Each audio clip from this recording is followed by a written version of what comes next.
video, we're gonna take the boring old stereo in my pickup truck from this to this. And it might surprise you that all of this can be done for less than $300. So let's go ahead and get started. I'll show you what I purchased, and then we'll install everything on my 95 K1500 pickup in less than one day. Real quick, let's cover the goods. So at the front of the list, this is from Boss. This is their 9-inch screen. Now what this does is this allows you to still retain your single DIN.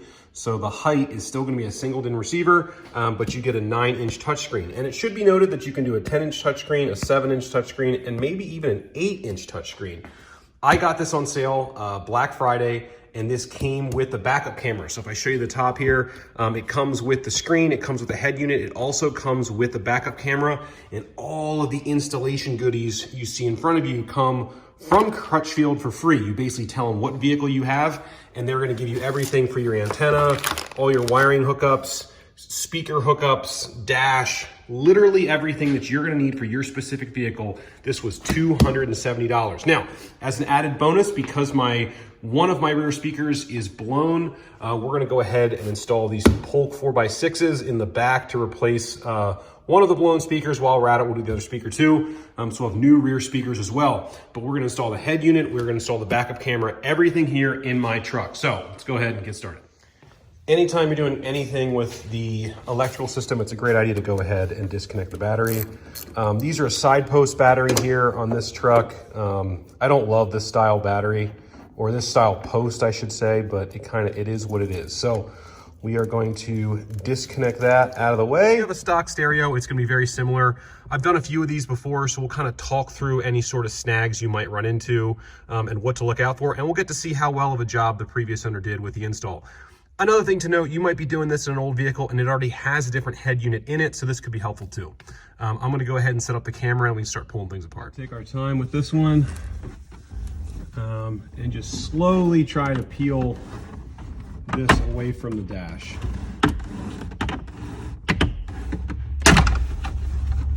Okay.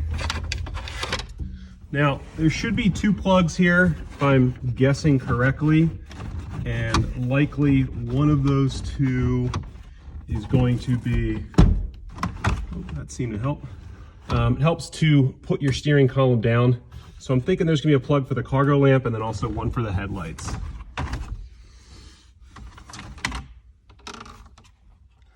Okay, so I've been taking a look at this for a second, and just a couple things to go over. Basically, this plug, you have to unplug here. This is for the cargo light, and this is your headlight plug. For this one, you want to depress this guy right here. It's pretty stiff. This guy, it's here on the top. So once you do those 2 things, it'll pop out. I think it does help to have your cup holder removed a little bit, just to give yourself a little bit more space. And then in my instance here, I've got this aftermarket cover that likely came with the head unit here. So there's just like a little tang you depress on each side, and then I think that'll slide out. So I'll go ahead and set up the camera and show you what I mean.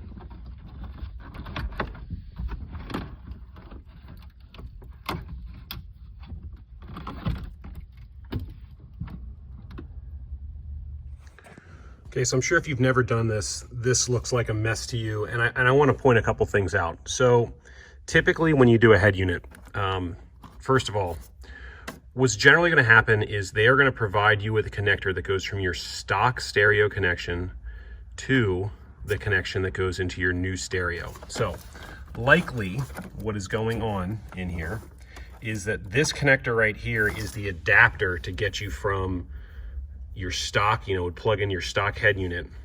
So if you were pulling this out and you had a stock head unit, you wouldn't have all of these extra connectors here like you're seeing. So don't be alarmed if you see this. If you have a stock head, you have an aftermarket head unit, that doesn't mean there's a problem. And if you have a stock head unit and you don't see that, it also doesn't mean there's a problem. But basically what's going on is this connector right here is what's going into the back of the old Kenwood unit. We may get lucky and find out that this can plug right into the back of our Boss unit. If not, we'll have to likely cut this and redo and make a new one of these. So we'll just have to find that out. Over here, now this is a little bit different. So over here, you saw me label top, middle, and bottom. Now that is because my car has an aftermarket amplifier and subwoofer. So if you didn't have that, you may not have to plug anything in here and you would just be feeding your stock speakers. But because I have, you know, that aftermarket amplifier, there are some extra wires in here to deal with. Again, I'm just trying to help you guys out in case this is your first time and it's a bit of a mystery. Over here, this funky looking wire, this is for your antenna. That's what that is. So when you open the box up, the first thing you're gonna see here is your screen. This is the 9-inch screen here. We'll just set this over to the side, out of the way to be safe. Like I said, you can get a 7-inch screen, you get a 10-inch screen. Hopefully 9 is not too big, but we'll just have to wait and see. And here is your backup camera that comes with the unit. We won't need that until later, but that'll be a new addition that we didn't have obviously on the other unit. And then some different mounting hardware and stuff here. And we've got the actual receiver down there. Now I'm gonna put the phone down so I don't drop this and pull this out. Okay, so right off the bat, I usually get lucky, but I didn't get that lucky. So as you can see, here is the rear of the new head unit versus the rear of the old, okay? Something to note here, this is the old plug. I was saying before that maybe I'd be able to plug it right in. Similar, but different, not the same. So we're gonna have to rewire it, but that's probably good from a learning standpoint. Okay, this took me a second to figure out, but it's honestly really simple. So they give you a couple different things with the kit. And it helped me because I saw what was coming out of here. But this piece right here, which came free with the kit, is the same thing that held in the old Kenwood unit. And basically all you do is you make sure you orient it so these little sides are down, right? So that's vertical, and you just slide your unit in right there. This guy right here, all it does is just space the unit out a little bit. And my thought with this one is it may not be required, but in the event that you need it, like you install everything and your screen now hits something because it's too close, you're gonna be annoyed that you didn't have that extra little ½ inch or so. So we're just gonna slide it over like you saw me do. And then you're gonna go ahead and fish all these wires through and just slide this unit in like so. And that's how it's gonna sit. Get it in there, and we'll just go ahead and bend those up, flip it over, and do the same thing on the other side.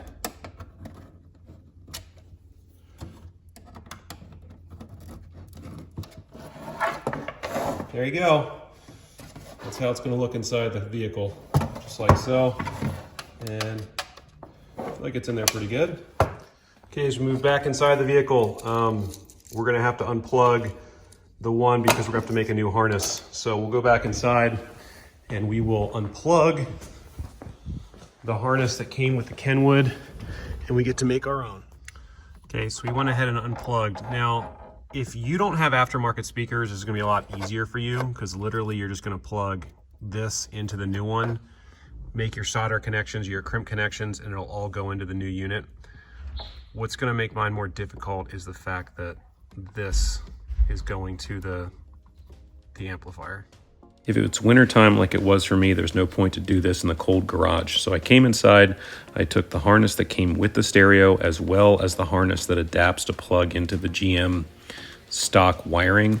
And I decided to solder everything here. So you'll see me go through, I make all the solder connections, just follow the instructions, it's pretty self-explanatory. I covered that up with some wire loom. And then you are gonna have, in my case, some unused connections. So in this case, what I like to do is just cut off the wire flush. I put a little bit of heat shrink on there and then pinch the ends just so there's no way that anything can touch those conductors. And then I wrap it all up at the end just for a nice clean install. I think it's gonna look really good. Okay, I just got off the phone with Crutchfield. I cannot say enough good things about that company. They are fantastic, and I just want to help you guys if you're in a similar boat to me. So hopefully you followed along previously during the time lapse. You know, everything from the stereo side hooks up the same with one minor exception. to the new harness that they supply with you. That exception is this harness has 2 blue wires. It has one that's solid blue, and that is a antenna 12 volt power wire. And then it also has this wire right here. Oh, I'm sorry. Yeah, this wire right here, which is blue with a white stripe. And that is a remote power output. So previously, when the old owner did this, he used that antenna power output to trigger, I'm assuming, the remote amplifiers. In this case, I'm going to use this wire. They do the same thing, but I hooked up the power antenna to the power antenna side, and then this is going to go to that other blue wire that is going to my separate amplifiers. The other 2 connections, so this guy right here, SWC, that stands for steering wheel controls. We don't have that, and I'm just gonna go ahead and zip tie that or something right out of the way in case, you know, I don't know. Just hide that one. You saw I went in here, I hid the extra wiring right in here for stuff that I'm not gonna use because I'm gonna use the outputs coming out of the back, the RCA style connectors, and then these right here in the same way that the old stereo was hooked up, these will get hooked up to the speaker wire. So we'll do that. And then this leaves you with a handful of other wires. Okay, so the part that was a bit confusing to me was this red wire here is your power output to your rear camera. And this is your rear camera wiring. So on one side, you basically are gonna plug this into the head unit, which I don't have in front of me. The other side, this red, is gonna go with that red. Now, if you trace that all the way back, you're basically going to have another loose red over here. And I don't know why they don't just do this from the factory, but this needs to get connected to that red right there. That black wire is going to go to ground, and then everything else just plugs in. So they could have done this a little bit cleaner, but I think they're trying to do like more of a universal thing so it works for anybody. It would have been nice if you didn't have to jump from one over the other, but that's just how it is. But if you want it to go into reverse, when you put the vehicle in reverse, this is the wire that you gotta find a source for, a switch 12 volt source, so it's hot when the car's in reverse. Okay, this is gonna be a fun one to show you. So what you're looking at right here is my test probes in the side of the transmission. This is your reverse switch. Now what happens is, there's this plug, which I'll try and get to. So there's a pink wire and a green wire. The pink wire, when the key is on, has 12 volts. Okay, so 12 volts is coming in here. When you are in neutral, dry, neutral first, whatever, this switch is open. As soon as you put it into reverse, it closes some sort of switch in here, right? And sends power out the other side to the green wire. This is what you're gonna hook up to if you've got a manual transmission and you've got no auto dimming mirror. This is gonna be your 12 volt source to trigger your backup camera. So I'm gonna make myself a little pigtail. It's gonna be harder to do underneath the vehicle, but basically this is gonna plug into the transmission. This other side is gonna plug into what previously plugged into the transmission. And the difference is I'm gonna run a second wire on the green side here, and that is gonna be the trigger wire for the backup camera. So I've never done this before. I'm gonna have 2 wires coming out of a weather pack. We'll just have to see how it works. Okay, we're back inside and I'm finishing up the harness. You're gonna see here that I'm actually gonna do a couple of crimp connections. Honestly, the reason for the crimp connections is because I didn't have a lot of space to get inside the dash to do soldering. But you will see me add another connector here so that everything can be unplugged and removed should I ever need to remove the head unit. So for whatever reason, the previous owner had, disregard that wire, this wiring running up through here. And all I did was, I'm fine with that. I just added a little P-clamp right there. And that's also gonna capture the output to the camera, which is just coiled up here out of the way. That'll get routed underneath the truck. Okay, now that I've got the harness completely made, you're gonna see me go ahead and put it into the truck here. I've got to make a bunch of crimp connections because again, my wiring's a little bit different because I have those separate amplifiers.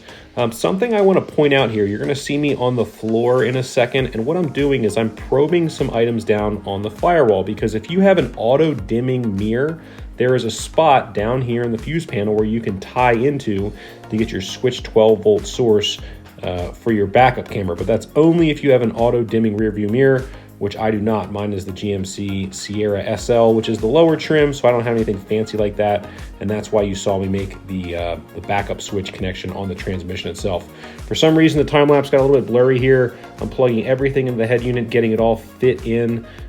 You'll see a couple extra wires I just route out of the way, like the microphone, the backup camera, stuff like that. Again, at this point, you just want to plug in the head unit and then test and see if the initial wiring has worked. So that is what we will try next. Okay, here we go. We've got it installed on the highest setting. You can see here we still have access to the climate control. If you slide this down, you won't. So I don't know, hindsight being 2020, maybe I went too big on the screen. I don't have the reverse camera or any of that stuff hooked up yet.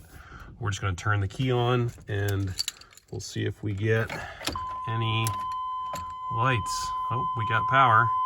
That's a good sign. Okay, I promise I'm going to review the head unit in detail, but real quick, the last thing I needed to wrap up was to replace these rear speakers. I had an issue with my driver's side rear speaker, so I'm installing these Pulse speakers. What you need to know if you're doing this is it's kind of a pain in the butt. You got to remove all these trim panels, be very careful because everything is obviously old and brittle. You're going to need a T50 Torx bit, I believe, and you have to remove the bolts that hold the seat belt in both at the top and on the bottom. It's even more of a pain on the passenger side because if you have a jack in your car, the little tray that holds the jack in has to come out too. So again, if you've made it this far and you've installed the head unit, the speakers will be easy. I'm just letting you know this part's a little bit of a pain. Okay, let's jump back and review the head unit. Just want to point out a couple things. I watched a video online. So first of all, I'm filming with my camera, so I don't have my camera plugged in. But trust me, when you have CarPlay on here, the screen's actually pretty decent. Now, here's a couple of tips that I learned. To make the screen look better, what you're going to want to do is go into display and turn your gamma up and your brightness down. So actually, I think they said like 3 or so, and I turned that up. And that actually helps the screen to be from being a little bit washed out. The other things I'll point out here is I did adjust my subwoofer crossover frequency down to 80 hertz. That seemed to help. Kind of what else do I want to point out here? Whoops, I went and messed that up. What else can I show you? Oh, in my case, turn the internal amp off because I'm feeding other amplifiers. But obviously, if you don't have other amplifiers in your system, you're going to want to go ahead and turn that on. Everything else pretty self-explanatory. Again, I'm filming this kind of in the dark in my garage, so it looks a little bit funny. But I'll flip the camera around and just talk to you guys about what I think about the sound of the system, the camera, kind of everything overall, just to wrap up this video. All right, let's wrap it up. Should you buy this unit for $270?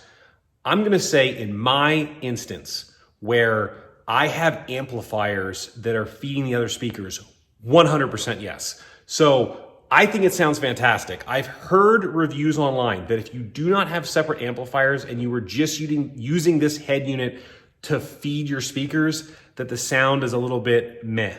But I've got two Rockford Fosgate amps, one for the front and rear channels and the other for the subwoofer.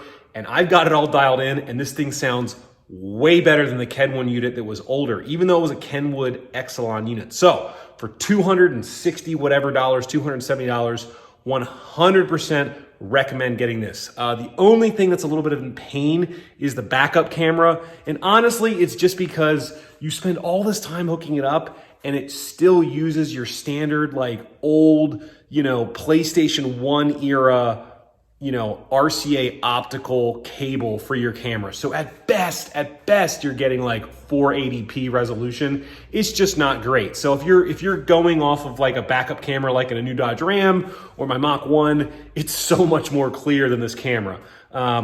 So that's the thing. I would say if you're buying this and you're on a budget, go ahead and do it. You don't really need the camera. Unless you've got a vehicle where it's a van or something, you absolutely can't see out the back, then yeah, it's gonna help. But that's my only small gripe is all in all, I thought the head unit was totally fine. Everything that came from Crutchfield was great. The camera was a little bit cheap. it is what it is. I got it for so cheap on Black Friday. I would recommend it. Hey, and again, I hope I helped you guys out, because if you have an old vehicle like this, it doesn't have to be a truck, it could be a car, it could be whatever. Hopefully this video helped you figure out how to install a head unit. It's not that bad. I know it seems daunting. It's a lot of wires. Follow the instructions. You'll be fine. If you're running into problems, I'm great at answering questions. Drop me a line, but don't forget to like and subscribe. It really helps me out because I'm just a single person doing this channel. So I appreciate it. Don't forget, like and subscribe. Tune in next time. We'll see you again on Truck and Roll.